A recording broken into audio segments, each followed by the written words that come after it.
It's time for another episode of the Shaun Tabatt Show, a podcast where I connect you with thought leaders from across the globe, digging into some of my favorite topics like personal development, marketing, spirituality, and pretty much any other shiny object that happens to catch my attention. Today, my special guest is Laura Taranto, and we're going to be discussing her new book, Take Your Place in the Harvest of Nations: Revival Stories from Europe That Will Ignite Your Faith for Awakening. Laura, it is truly an honor to speak with you. Welcome to the show. Thank you so much. It's my joy to be here and share with you. Well, Laura, you and I have a lot of friends in common, but this is the first time you and I are actually meeting. I know you're going to be brand new to many of my viewers and listeners. So let's start off our conversation by having you share a bit of the Laura Taranto origin story. Feel free to tell us about your superpowers, your special abilities, whatever we need to know about you. Share those things with us now. Yes. So I grew up in Connecticut and then I lived in Boston for a number of years. And while I was in university, I actually heard Heidi Baker speaking for the first time. And her life and her story really touched me deeply. And I was newer to having a personal relationship with the Lord at that point, and I felt this deep desire to learn from Heidi and to learn from her life. So in 2005, I actually went to the very first mission school that Iris Global hosted in Mozambique and learned so much. It just absolutely changed my life. And then I went back to America and I studied social work and international public health. And fast forward, I reconnected with Heidi after I finished school, and she was learning about what I had studied and different things. And she actually invited me to move to Mozambique and work with Iris Global. So I felt the Lord on it and I moved my entire life from Boston to Mozambique, where I served with Iris Global for 8 years. And from there, it was actually during that time I worked as Heidi's executive assistant. And so I had the amazing and incredible opportunity to travel with her all around the world. We went to many different nations and we saw God moving and we saw revival in the nations, in all different places. And so that was just such a privilege to be able to go through that journey and to learn so much being mentored by Heidi for all of those years. And then we lived in Mozambique. So I also learned so much from living in Mozambique, working there with Iris Global. And then after that season ended, I moved to Europe and started working for a ministry called Europe Shall Be Saved, which is founded by John Luke Truxell. And it's actually the basis of my book. Um, and so through that ministry, the heart of John Luke and the ministry is to pull together all different ministers in Europe that are working. They all have their own ministry, but then how can we work together to reach the continent? How can we collaborate? How can we be in unity for the gospel? And so that's that part. And now I actually live in Orlando and I'm part of Nations Church, which is a new church planted and led by Daniel Kalenda and Christ for All Nations Ministry.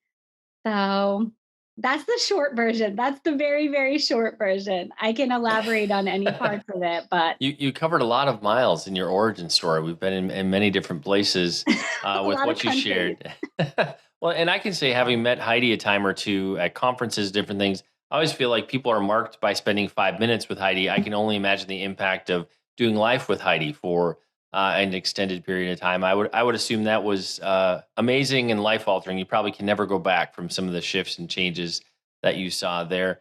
Let's transition now, kind of sort of partly into this the story behind the book. I want you to elaborate on the why, your passion for sharing what you shared in the book. But also, I feel like we can be in a place where, especially with so many of us being stuck at home for the last year and a half, where we're not really paying attention. We're not aware of what God is doing in different places throughout the globe. So, why this book, and what is God doing in the many nations throughout the globe? So this book actually started, we were having an event for Europe Shall Be Saved, and we were meeting with amazing leaders from all over Europe, and they were sharing their visions and how we were figuring out strategies and praying of how we can come together, how we can work in unity. And one of the pastors in our movement came up to me and he presented this idea. What if we captured some of these stories into a book? And then that could just multiply how many people could hear about it, read about it, and hear the testimonies of what God's doing, because some pretty incredible testimonies were being shared that evening. And I just jumped on the idea because he didn't want to write it. He had just had the idea. And so he just gave me the baton and I ran with it. And I began to interview different people. And I had the chance to interview some people that I knew actually from my time of traveling with Heidi and who I had just had incredible experiences with. And then I also interviewed friends of John Luke Truxell, who are part of the Europe Shall Be Saved movement, and got to collect some pretty incredible stories. And as you said, a lot of us have gone through a really weird season. Myself too. I was in Germany during lockdown for that season and it was challenging. And I think that reading the testimonies of what God's done in other people's lives, and I think it's really time for all of us to dream again. It's time for us to just be encouraged, hope again, dream again, because the Lord is definitely not done with us. He's not done with anyone who's listening to this. He's not done with your life story. He's not done with our life story of what he wants to do. So that's my heart. And regardless of what's in our news feed, what we see on the news, social media, wherever it might be, so much of it is doom and gloom and kind of makes you want to be like an ostrich and put your head in the ground and ignore it all. But again, that doesn't mean God hasn't been moving throughout the challenging past year and a half, 2 years, and doesn't mean that God isn't moving greatly throughout the globe today. So I'm excited that this book gives people some perspective that God didn't stop working during the pandemic. God didn't stop working in the midst of turmoil in different parts of the globe. When I do an interview on this kind of a sort of a compilation of different people's stories sort of book, I always feel like the best thing we can do is give the listeners and viewers kind of a flavor of some of what they're going to encounter in the book. So I'd love for you to pick, two or even three. I'll let you choose how many you want to share. Just introduce us to some of the people that we're going to encounter in the book. Tell us a little bit of their story and kind of that takeaway, that nugget, that inspiration that really somebody needs to pick up in those stories. So I won't interrupt you. I'll let you go right into sharing those two or three. And then once you get through those, we'll move to a different part of the interview. So take it away. Okay, great. Well, it's hard to know which one to choose because there are so many incredible people that I had the opportunity to interview. But one woman that it was actually very special for me to interview, her name is Selma Umasi, and she is a Portuguese, she's actually a Mozambican singer who lives in Portugal. And she's just seen an incredible God moving in incredible ways through her singing. And she actually was able to host a fundraiser event where there were some cyclones in Mozambique and there was a lot of devastation. And she actually hosted a fundraiser where she raised awareness and they were able to send a great deal of support to Mozambique to help victims of the cyclones. And she actually shares such a raw, vulnerable story of some of the things that she's walked through in her own life of becoming very famous and very well known. And she gives a lot of advice to people of how to stay humble and how to stay really just centered and grounded in the Lord. Even if you go through the ups and downs, like she went through some challenging times in her own life when she walked through a divorce. And so she shares about that. And she shares about how the Lord just gave her strategy to start always bringing an intercessor with her. And so she has her best friend and intercessor. And she just talks about how important it is that we have people in our lives who know us, we can be vulnerable with, so that nothing stays hidden and that everything just gets put into the light. So her story is really raw and vulnerable and also super dear to my heart because it connects in Mozambique and Haiti, and she shares about visiting Iris in Mozambique. And so that was really beautiful. And then another story that I found very interesting was Sergei Shidlovsky.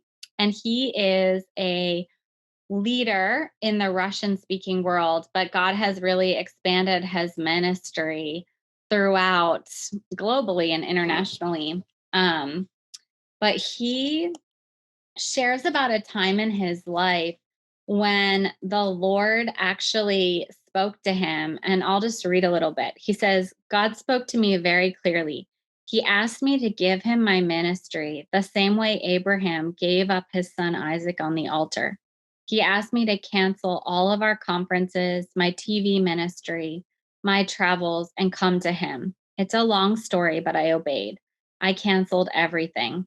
And he goes on to share the story about how people thought he was crazy, but he acted in obedience to lay down even his ministry before the Lord. And he talks about how ministry can sometimes become an idol in our lives to where we're putting ministry before the Lord. And so after he went through that season, it was a really difficult few years.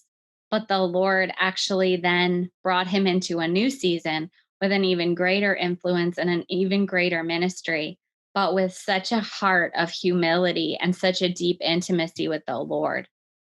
And actually, he does something very interesting. We always talk about tithing our money and tithing 10% of our money, but the Lord told him to, I'm sure he does that too, but to tithe his time. So he gives 10% of his time to the Lord, and he'll take his whole staff on prayer retreats, and they do prayer and worship and ministry. So everything that they do just comes out of this putting the Lord first. And that was actually one of the big themes that came through in all of the interviews. They all talked about putting the Lord first, intimacy with him, whether you're a worship leader or whether you're an evangelist or whether you're in the prayer movement. I interviewed people from all these different streams and all these different sectors, and they all said intimacy with the Lord. Everything flows from your relationship with him in the secret place. So that was one of the big takeaways from the book. Well, and I can vouch for that as well. Having interviewed, I don't know, I'm at like 900 and some interviews at this point, and just working with authors for the past decade, you get to ask amazing leaders questions in person, and more often than not, people point you back to the secret place, and a life of prayer and endless conversation with God is the place that really everything comes from. It all starts from that place, and so I'm not surprised that that was a theme you saw from these amazing leaders. Yeah, I know in this sort of an interview or when somebody reads this kind of a book, there are people who's be like, well, those folks you're talking about, they're special. Their relationship with God is so much deeper than mine is. Talk to us about for the person who's wondering if they have a place in what God is doing right now on the earth throughout the nations. Um, do we all have a place in this move, or is this just for the special people? We all have a place, absolutely. That's why it's called Take Your Place in the Harvest of Nations. There's a place for everyone. And Jean Luc actually shares about that. He says it's a family and it's an army. There's a family table and there's a seat for everyone. And there's an army. We're all called to run together and to just take our place in reaching the world. Um, but one of the actual other themes that came out of the book, and my heart, even in writing it, was to show people that those we see on the platform who have these huge ministries and who are having an incredible impact and seeing revival, they're just normal people like you and me. They're just people that have said yes to the Lord. They've given the Lord their yes, and they've taken bold steps, and they haven't let discouragement keep them down. And I share the story, for example, Ben Fitzgerald is in the book, and he shares the story of how Awakening Europe began. They're seeing stadiums filled in Europe with thousands of people and sharing the gospel on the streets and training many to be evangelists or to share the gospel that all of us are called to do. And he shares that his whole ministry began, he was a pastor at Bethel, and he was on a ministry trip to Germany, and he was standing on a field, and he had a vision of stadiums filled, and people told him that the dream was impossible, but he believed the Lord and he saw it come to pass. And so I think some that yes, we all have a place, but we do need to believe what God shows us, and we do need perseverance. So I asked all of my interview participants in my book, I said, what was a disappointment that you walked through? What was an obstacle that you had to overcome? Because I wanted them to share with the readers that they've gone through hard times too. And the thing that makes them stand out is that they kept saying yes, even when it looked impossible, even when it seemed like everything was falling apart. They just kept saying yes to the Lord. And they just kept doing what they knew to do. And so that's how I've seen, that's how these people have seen the Lord just moving in incredible ways. And that's available for all of us. And in terms of the reader's journey with the book, they pick it up, they get to that last page, they close that back flap. What's that takeaway? What's that one thing you hope every single reader gleans from these pages? I would just love every reader to be encouraged and inspired that in their own story with the Lord, to know that God is writing a story with your life. God is writing a story that only you can live out and walk out. That, yeah, that and it's all the Lord, we're just people. We are sons and daughters. We are children of the living God. And He's the one who empowers us. He's the one who speaks to us. He's the one who opens doors for us. It all comes from the Lord. And so the most important thing is to keep cultivating that secret place with Him and to have that relationship with Him. And when things come that strike your pride, or when things are disappointing, or when things don't go as you hoped, to just keep going back to that place with the Lord and keep believing that every word that He says will come to pass. And Laura, for the listeners, the viewers who'd like to find out more about you, connect with you, where are some of the places we can discover you on the web? So I have Instagram and Facebook, Laura Taranto, and I have a website, laurataranto.com. And my book is available on Amazon and on Destiny Image, and it's available on Amazon internationally. So there's lots of places where you can find the book. And full disclosure, I do work for Destiny Image, so this is a plug. That's my own personal feelings, but also I do get paid to help promote these products. So just full disclosure there. But I always like to encourage people when it comes to reading books that have stories and testimonies.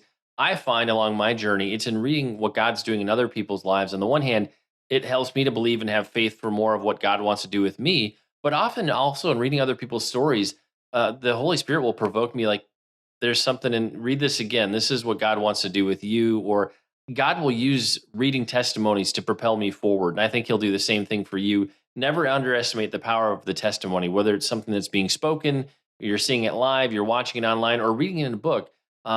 Testimonies are extremely powerful, not only to encourage us, but God will use it to take you into that next place of your destiny where He's leading you, your calling, all the things, the places you want to end up, or where your destiny and calling intersect.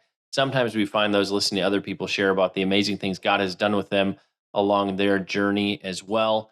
It's time to bring this episode of the Shaun Tabatt Show to a close. Many thanks for being a part of my conversation with Laura Taranto. Once again, our book today was Take Your Place in the Harvest of Nations, revival stories from Europe that will ignite your faith for awakening. Again, you can grab a copy of this book wherever great Christian books are sold. So head out to your favorite in-person book retailer, or if you buy all your books online, head to that website and pick up your copy today. And Laura, I just want to say thank you so much for sharing with us today. It's been encouraging. It's been intriguing. Thanks for being on the show. Thank you so much for having me. It's great to share with you. And everyone, take your place in the harvest of nations.